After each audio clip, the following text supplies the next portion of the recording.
Hey, biology students. Today we're going to have a lesson on amphibians. Amphibians is again in chapter 28, and it starts on page 834 in your textbook.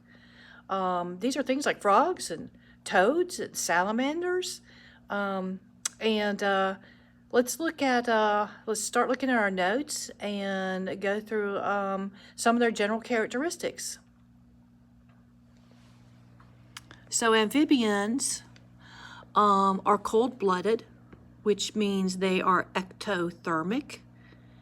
When they're adults, most of them have 4 legs. There is a type of amphibian that is a little odd and it doesn't have legs. It's called caecilians. But most of them have 4 legs as adults. They do not have scales on their body. They have moist skin. When they're juvenile and the larvae form like tadpoles, they have gills and they swim in the water and breathe with gills. And then later, the unique feature is that they become a land animal and develop lungs and legs and lose their gills. Except for there are a couple of species of salamanders that grow lungs and retain their gills. But most of them will lose their gills. They have a 3-chambered heart, so their heart has 3 parts to it, and we call those chambers.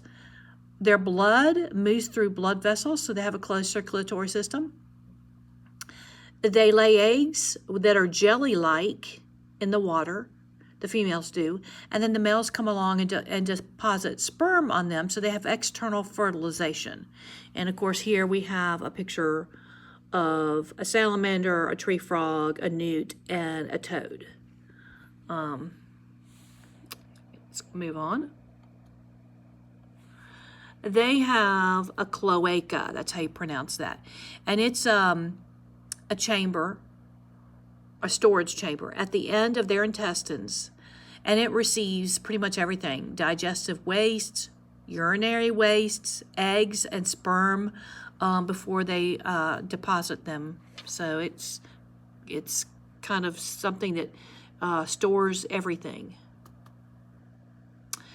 They have what's called a nictitating membrane, and that's a transparent eyelid that moves across their eye and protects it, kind of like having their own goggles on, like the goggles you wear when you go swimming. Keeps their eyes from drying out when they're on land and protects their eyes when they're in the water. Well, that's pretty cool.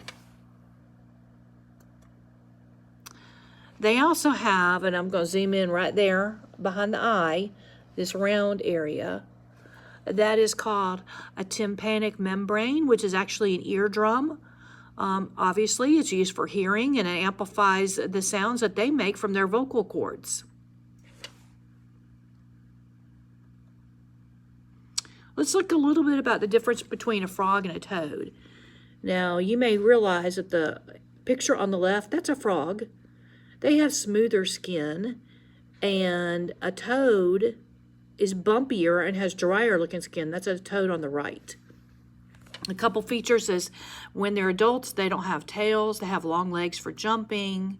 Frogs have the moist, smooth skin I just mentioned. Toads have that bumpy skin, and they're able to live further away from water. Frogs need a little more moisture than toads. Toads have a gland near the back of their heads that can release poison, like a predator is trying to capture them, like a snake or something, and that will hopefully help them escape from the predator.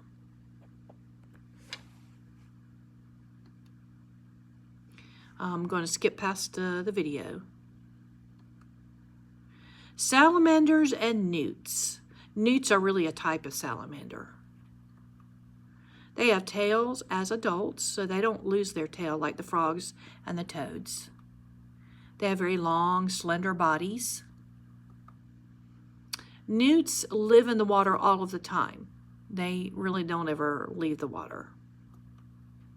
Salamanders like to stay and live where there's a lot of moisture. Here's the ones I was telling you about that are really unusual, the caecilians. They kind of look like a worm or a snake. They come in different colors. They don't have any legs. So they're legless. They burrow in the soil. We don't have any in North America, by the way. They eat worms, and they are unusual because they have internal fertilization. And they are found in South America, Asia, and Africa. That is it. That is short for notes. I encourage you to read the amphibian section at section 3 and chapter 28. We'll be